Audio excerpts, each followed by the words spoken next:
Hi, I'm Jill Singer. I'm a journalist, a writer and a broadcaster. And relevant for the conversation now, I'm also a mother and recently a grandmother. I'm talking with Manne about family policy. Anne is a writer, a social commentator and a mother. And family policy has always had a huge impact on the way we live our lives. And feminism, post-feminism, no matter what happens, the impact is still greatest on women, isn't it? Oh yes, undoubtedly. So that even though in my writing I try and as far as possible make sure that all the policy recommendations are about parents so that we can involve men and other caregivers, nonetheless it certainly falls much more heavily on women, and women are the ones who face the hard choices. Women are usually the carers in our society at both ends of the life spectrum. We predominantly care for children, and then when it comes to ageing parents, we often find that that tends to be a job that women do more than men too. Yes. Yes, I think if you look at the figures overall, it very roughly works out that women do about 2/3 of the caregiving and men do about 1/3 across the life cycle.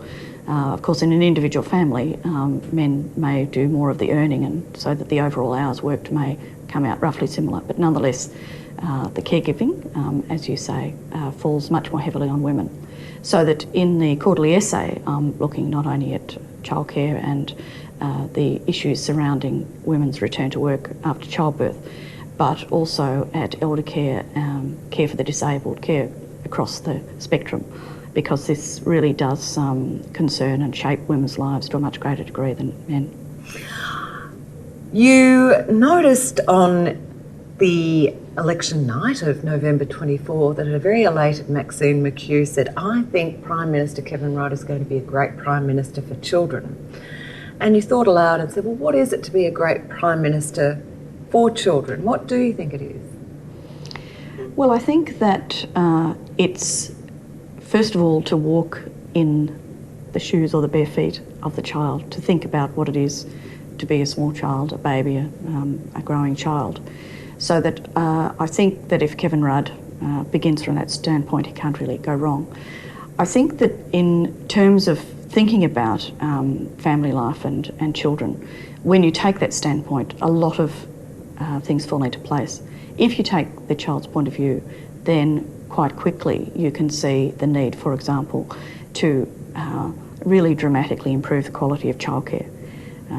You see immediately, I think, the need to provide parents with much greater well-supported choices around the period after childbirth, but also into the child's early years, so that they have a genuine possibility of offering as much care of their own that they might wish.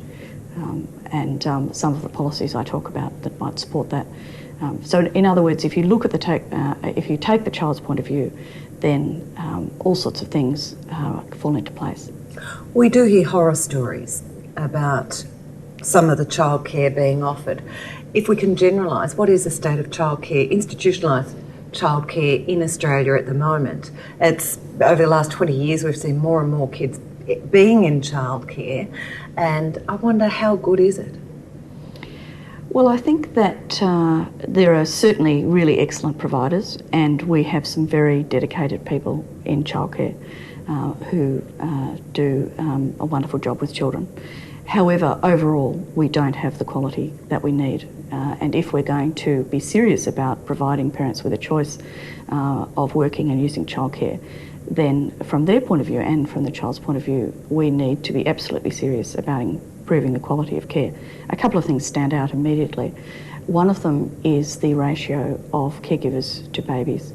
And at the moment, it is possible under our regulations to have one caregiver to 5 babies, and 10 babies in a room and 2 caregivers. And when one of them's feeding a baby, you have the other dealing with the needs of 9 babies.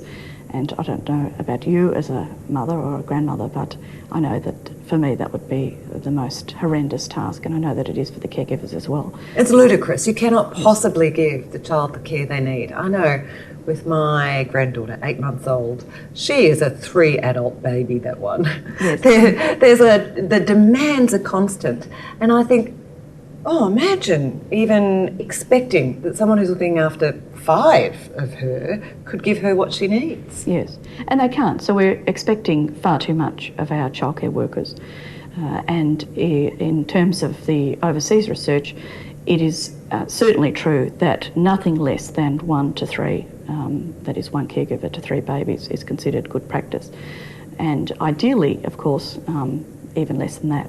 But, you know, you're right, you can't give the sort of care they need. We are now at a time with our knowledge in terms of early brain development, early emotional development, early cognitive development, that babies need constant care, they need responsiveness, they need loving care, they need to be stimulated in all kinds of ways. And we can't provide that at that kind of level of, 1 caregiver to 5 babies.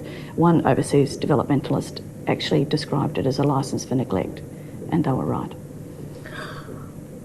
The other issue, apart from the ratio, is how well trained are people. It's a while ago, but my daughter did work experience in a childcare centre, one of the peppercorn chains, when she was at school. And she was traumatised herself doing work experience. She was there and one of the carers was